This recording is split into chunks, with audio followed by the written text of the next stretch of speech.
միջև պատասխանատվության ոլորտները հստակ բաշխելու, ինչպես նաև հիմնական գործողությունները ծրագրելու նպատակով ներքին գործերի նախարարությունը մշակել եւ շրջանառության մեջ է դրել հանցավորության կանխարգելման ռազմավարություն եւ դրանից բխող գործողությունների ծրագիր, որն այս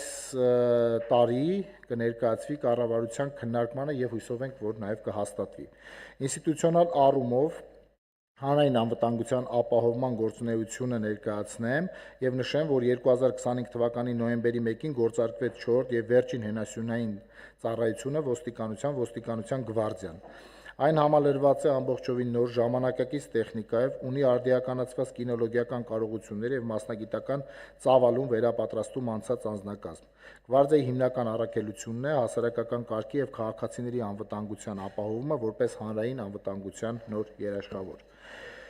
Գվարդիայի ձևավորման շրջանակներում վերանայվել, օպտիմալացվել եւ ստանդարտացվել է ոստիկանության կողմից պահպանվող կարևորագույն նշանակության օբյեկտների ցանկը։ Իրականացվել է մասնավոր պարոնորդական գործունեության վերափոխում, վերահսկողության արդյունավետությունն ու ոլորտի համապատասխանությունը պետական եւ հանրային անվտանգության պահանջների բարձրացնելու նպատակով։ Հետևողականորեն շարունակվել է պարեկային ծառայության ինստիտուցիոնալ կայացման կարողությունների զարգացման գործընթացը։ 25 թվականի ընթացքում պարեկային ծառայության վարչակազմը Երևանի գունդը եւ օպերատիվ կառավարման կենտրոնը տեղափոխվել է նոր եւ ժամանակակից մասնաշենք։ Պարեկային ծառայողների համար վերապատրաստումները պարտադիր են դարձել արդեն տարեկան կտրվածքով։ Պարեկային ծառայությունը շարունակում է ապահովել արտաքին ծառայությունը, ակտիվացնելով հանցավորության դեմ պայքարում իր ներգրավվածությունը։ Նշեմ, որ 2025 թվականի ընթացքում պարեկային ծառայության կողմից հայտնաբերվել եւ բացահայտվել է հանցագործության 14747 դեպք։ Սևանա լճի էկոհամակարգի պահպանման ուղղությամբ ձկնորսության արգելքի ողջ ժամանակահատվածում առգրավվել է 4,5 տոննա ապօրինի որսած ձուկ։ Երթևեկության անվտանգության ապահովման ոլորտում պարեկային ծառայության անզիջում եւ հետեւողական աշխատանքի ցուցանիշներից ամենակարևորը կուզենայի առանձնացնել, նշեմ, որ երկրորդ տարին անընդմեջ հաջողվել է կրճատել ճանապարհատրանսպորտային պատահարների հետևանքով զոհերի թիվը եւ դա այն պայմաններում, երբ հանրապետությունում հաշվառված տրանսպորտային միջոցները հասել է շուրջ 1 միլիոնի։ Այսպես 2025 թվականին ճանապարհատրանսպորտային պատահարների հետևանքով զոհերի թիվը 24 թվականի համեմատ հաջողվել է կրճատել 50-ով, իսկ 2023 թվականի համեմատ 95-ով, կարծում եմ սա շատ կարևոր եւ առանցքային ձեռքբերում է բոլորիս համար։ Նշեմ, որ միայն քրեական ոստիկանության կողմից բացահայտված դեպքերով պետությանը եւ համայնքին պատճառված նյութական վնասը նախնական հաշվարկներով 25 թվականի կտրվածքով եմ ասում, կազմել է շուրջ 25 միլիարդ դրամ, կան նախաձեռնված վարույթներ եւ վերականգնված միջոցներ։ Կիբերհանցագործությունների դեմ պայքարի նորաստեղծ վարչության կողմից բացահայտվել է կեղծ ներդրումային հարթակների միջոցով համակարգչային հափշտակություններ կատարող մեծամասշտաբ 4 հանցավոր խումբ, սա եւս 2025-ի մասին է խոսքը գնում, այս տարի եւս ունենք այսպիսի բացահայտումներ, պարզվել է ՀՀ տարածքում առցանց տիրույթում գովազդների միջոցով արտարժույթի եւ կրիպտո ակտիվների շահավետ պայմաններով փոխանակման պատրվակով խարդախություն կատարող անձանց շրջանակ, նախաձեռնվել է 20 քրեական վարույթ։ Թվային միջավայրում ոստիկանության կարողությունները հզորացնելու նպատակով նախապատրաստական աշխատանքներ են տարվել քրեական ոստիկանության թվային գործիքակազմերի ընդլայնման եւ կիբերլաբորատորիայի ձևավորման ուղղությամբ։ Մենք ակնկալում ենք, որ մինչեւ այս տարվա ավարտ այդ կիբերլաբորատորիան արդեն կունենանք եւ 27-ից կգործարկենք այն։ Չէ, քրեական ոստիկանության մասնաշենք։ Դմրամիջոցների ապօրինի շրջանառության դեմ պայքարում քրեական ոստիկանությունը գործնականում իրականացրել է իրավապահ համակարգի ռազմավարական մոտեցումը, կենտրոնանալով դմրամիջոցների ներմուծման եւ արտադրության շղթայի բացահայտման վրա եւ ի սկզբանե շրջանառությունից դուրս բերելով դմրանյութերի մեծ խմբաքանակներ, բացառելով դրանց հետագա տարածումը հանրապետությունում։ 25 թվականին ընդունվել է դմրամիջոցների եւ հոգեմետ նյութերի ոչ բժշկական նպատակներով գործածման եւ ապօրինի շրջանառության դեմ պայքարի ռազմավարությունը առաջին անգամ խնդրող առարկա դիտարկելով ոչ միայն հանրային անվտանգությունը, այլ նաեւ հանրային առողջապահությունը։ 2025 թվականին իրավապահ մարմինների կողմից ձեռնարկված միջոցառումների արդյունքում ընդհանուր առգրավել եւ շրջանառությունից դուրս է բերվել շուրջ 768 կիլոգրամ տարբեր տեսակի թմրամիջոց, ինչը 80%-ով ավել է 24 թվականից։ Հայտնաբերվել է համացանցի միջոցով թմրամիջոցների ապօրինի շրջանառության 460 դեպք։ Զենքի ապօրինի շրջանառության հակազդման հրազենով կատարվող հանցագործությունների կանխարգելման ուղղությամբ իրականացված աշխատանքների արդյունքում 25 թվականին առգրավել, հայտնաբերվել եւ բացատրական աշխատանքների շնորհիվ կամավոր հանձնվել է 2246 միավոր հրազեն, ինչը նախորդ տարվա համեմատ ավելի է 667-ով կամ 42.2%-ով։ Համայնքային ոստիկանությունը շուրջ 1 տարվա գործունեության ընթացքում շարունակել է փուլային սկզբունքով բեռնաթափվել ոչ ոստիկանական գործառույթներից, ինչը հնարավորություն է ստեղծել եւ բաց ազատ դաշտ ստեղծել համայնքի հետ տարվող աշխատանքների համար։ Ձերբակալվածների իրավունքների երաշխավորման նպատակով ներդրվել է խոշտանգման կամ վատ վերաբերմունքի այլ ձևերի արձանագրման հստակ մեխանիզմ համաձայն միջազգային ստանդարտների։ Օպտիմալացվել են ձերբակալվածներին պահելու վայրերը դրանք կրճատելով 30%-ով։ Ձեռք են բերվել միջազգային ստանդարտներին համապատասխան հատուկ կահավորված 34 տրանսպորտային միջոց ձերբակալվածների ուղեկցումները արժանապատիվ կազմակերպելու նպատակով։ 2025 թվականին արձանագրվել է ընտանեկան եւ կենցաղային բռնության դեպքերով ոստիկանություն հաղորդում ներկայացնելու էական աճ 23%-ով։ Մասնավորապես 25 թվականին ստացվել է 2775 հաղորդում, ինչը վկայում է թե մեր քաղաքացիների դիմելիության մասին, թե ոստիկանության նկատմամբ հանրային վստահության աճի մասին։ Ուսումնական հաստատությունների տնօրինության եւ մանկավարժների հետ ակտիվ համագործակցության արդյունքում 2025 թվականին նույնականացվել են պարտադիր կրթությունից դուրս մնացած 84 անչափահաս, 24 թվականին 43-ն են եղել։ Ոստիկանության կողմից հայտնաբերվել են նաեւ պարտադիր կրթությունից դուրս չմնացած, սակայն ռիսկային գոտում գտնվող 310 անչափահաս եւ ուղղորդվել են համապատասխան մարմիններ։ Ուսումնական հաստատություններում կատարված իրավախախտումների վերաբերյալ ներքին գործերի նախարարության կողմից 25 թվականի ընթացքում կրթության, գիտության, մշակույթի եւ սպորտի նախարարություն է ուղարկվել 9 միջնորդություն։ Կարևորելով անչափահասների համար առավել անվտանգ միջավայրի ապահովումը արգելվել է 18 տարին չլրացած անձանց արտաքին տեսքով կամ կառուցվածքով սառը զենքի նմանվող առարկաների, սարքերի կամ գործիքների վաճառքը, իսկ 16-ից 18 տարեկան անչափահասներին այդպիսի առարկաներ կրելը։ Մեկնարկել է մարդկային ռեսուրսների կառավարման համակարգի խորքային բարեփոխման գործընթաց, որն ուղղված է հատկապես ոստիկանության ծառայողների որակի,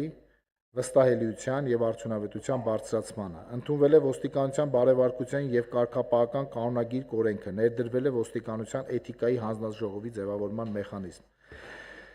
Հաստատվել են ոստիկանության ծառայողների վարքագծի կանոնները եւ առաքինության ստուգման կարգը։ Առաջին անգամ մշակվել եւ ներդրվել է ոստիկանության ծառայողի կողմից ուժային միջոցների գործադրման ստանդարտը, որը պարտադիր է ոստիկանության բոլոր ծառայողների համար։ Ոստիկանության ամբողջ անձնակազմը վերապատրաստվել է եւ շարունակում է հետեւողականորեն ուժային միջոցի գործադրման ստանդարտը դարձնել մարմնի հիշողության մաս։ Շարունակելով ոստիկանության կանանց ներգրավվածության, ուրեմն խթանող տարաբնույթ միջոցառումները մեր կողմից հայտարարվել են տարբեր ընդունելություններ, կազմակերպվել են արշավներ այս ուղղությամբ եւ ըստ էության մենք 2026 թվականի կտրվածքով որոշակիորեն մոտեցել ենք մեր ցուցանիշին, բայց դեռևս չենք հասել։ 20% ունենք կանանց մասնաբաժին այս պահին, բայց մեր ցուցանիշը 30-ի մոտ է։ Մեր հանձնառությունը, բայց դա էլ կհաղթահարենք, կարծում ենք տարին դեռ չի ավարտվել։ Ոստիկանությունում ծառայության անցնելու գրավչությունը բարձրացնելու նպատակով հանդես են եկել նաև ոստիկանության ծառայողի համար նոր սոցիալական ծրագրի նախաձեռնությամբ, ըստ որի ոստիկանության ծառայողները կկարողանան բնակարան կամ բնակելի տուն ձեռք բերել կամ բնակելի տուն կառուցելու նպատակով օգտվել մատչելի եւ արտոնյալ պայմաններով հիպոթեկայի վարկավորման ծրագրերից։ 25 թվականի ընթացքում ոստիկանությունում շարունակվել է ատեստավորման գործընթացը, ատեստացիայի մեկնարկից սկսած ընդհանուր առմամբ դիմել է ոստիկանության 9525 ծառայող, հաղթահարել է 4921-ը։ Այս մասով մի փոքր օրինակ նշեմ, եթե նախկինում քրեական ոստիկանը ստանում էր 285,000 շուրջ աշխատավարձ, գերազանց ատեստավորման դեպքում վերջինիս աշխատավարձը կազմել է 585,000 դրամ։ Հատկանշական է, որ Միջազգային հանրապետական ինստիտուտի IRA-ի նախաձեռնությամբ կատարված հանրային կարծիքի ուսումնասիրությամբ Հայաստանի առկա բնակչություն հետազոտության արդյունքներով ոստիկանության նկատմամբ հանրային վստահության մակարդակը կրկին բարձրացել է 61-ից հասնելով 68%-ի։ Հետազոտության տվյալների համաձայն 26 թվականի մայիսի դրությամբ հարցմանը մասնակցած անձանց 68%-ը նշել է, որ լիովին կամ հիմնականում գոհ է ներքին գործերի նախարարության աշխատանքից։ Նվազել է ոստիկանությունից դժգոհ քաղաքացիների թիվը, հասնելով 28%-ի։ Բացի այդ, Հայաստանն ընդգրկվել է World Travel Index-ի ճամփորդության համար աշխարհի ամենաապահով երկրների ցանկում եւ 190 երկրների շարքում 13-րդ տեղում է։ Հաշվետու տարում ներքին գործերի նախարարությունը շարունակել է մեծածավալ աշխատանքներ իրականացնել նաև աղետների ռիսկի կառավարման, արտակարգ իրավիճակների արձագանքման եւ հետաղետային վերականգնման ինստիտուցիոնալ կարողությունների շարունակական զարգացման, ինչպես նաև աղետների դիմակայուն հասարակություն եւ պետություն ձևավորելու ուղղությամբ։ Ընդունվել է աղետների ռիսկի կառավարման եւ բնակչության պաշտպանության մասին օրենքը, որը սահմանում է ոլորտի պետական քաղաքականության միասնական մոտեցումները։ Վերանայվել է տեխնիկական անվտանգության ապահովման ոլորտում պետություն մասնավոր հատված գործառույթային հարաբերակցությունը, ընդ որում եւ ըստ այդմ կներեք ներքին գործերի նախարարությունը մշակելու է ոլորտի քաղաքականությունը, սահմանելու կանոնները, ապահովելու հսկողությունը, իսկ մասնավոր ոլորտը շուկայի մրցակցության պայմաններում ապահովելու է պետության սահմանված խաղի կանոններին համապատասխան գործընթաց։ Այս տրամաբանությամբ 2025 թվականի նոյեմբերի 1-ից լուծարվել է տեխնիկական անվտանգություն ազգային կենտրոն ՊՕԱԿ-ը, թողնելով հարթակը մասնավոր ոլորտին։ Կառավարության որոշմամբ սահմանվել են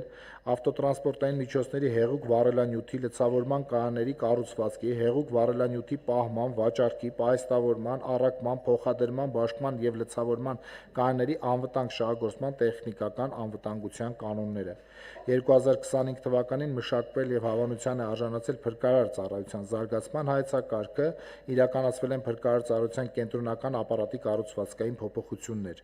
Հաստատվել են փրկարար ծառայության ծառայողների վարքագծի կանոնները, ինչը կարևոր քայլ է նաև ծառայողների էթիկայի եւ պատասխանատվության ամրապնդման ուղղությամբ։ Շարունակվել են Հայաստանի Հանրապետության տարածքում կամավորական հրշեջ փրկարարական հենակետերի ձևավորման աշխատանքները, հաշվետու տարում 2 նման հենակետ ենք մենք ստեղծել Մեղրաձորում եւ Արագածավանում, ընդհանուր թիվը հասցնելով 11-ի։ Ենթակառուցվածքների զարգացման շրջանակում արդեն իսկ բացվել է Ստեփանավանի մասնաշենքը,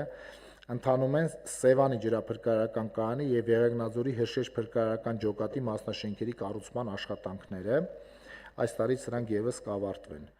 Փրկարար ծառայության նյութատեխնիկական հագեցվածության նպատակով ձեռք է բերվել հրշեջ փրկարարական 18 նոր ավտոմեքենա եւ հատուկ տեխնիկա, ինչպես նաեւ մարտական հանդերձանք եւ ժամանակակից փրկարարական գործիքներ։ Փրկարար ծառայության ստորաբաժանումների կողմից 25 թվականի ընթացքում փրկվել է 202 մարդու կյանք։ Հաշվետու տարում շարունակվել է նաև փրկարար ծառայողների ատեստավորման գործընթացը, ընդհանուր առմամբ 1808 ծառայող է դիմել, որոնցից հաղթահարել է 943-ը ատեստացիան։ Նշեմ, որ մեկնարկել են սեյսմիկ դիտացանցի ամբողջական եւ լայնամասշտաբ արդիականացման աշխատանքները, որոնց շրջանակներում ձեռք կբերվեն այս տարի եւս բյուջեով գումարը հատկացվել է եւ ձեռք կբերվեն տարածաշրջանում աննախադեպ ժամանակակից սեյսմիկ դիտարկման եւ չափման սարքավորումներ, դրանք էականորեն կընդլայնեն երկրաշարժի վաղ հայտնաբերման, տվյալների ճշգրտման վերլուծության եւ սեյսմիկ ռիսկերի գնահատման հնարավորությունները։ Եթե կարճ, թերևս այսքանը, շնորհակալ եմ, եթե հարցեր կան, սիրով կպատասխանեմ։ Հիմա հարցերի միջև հերթագրումը շատ ցավալուն զեկույց է։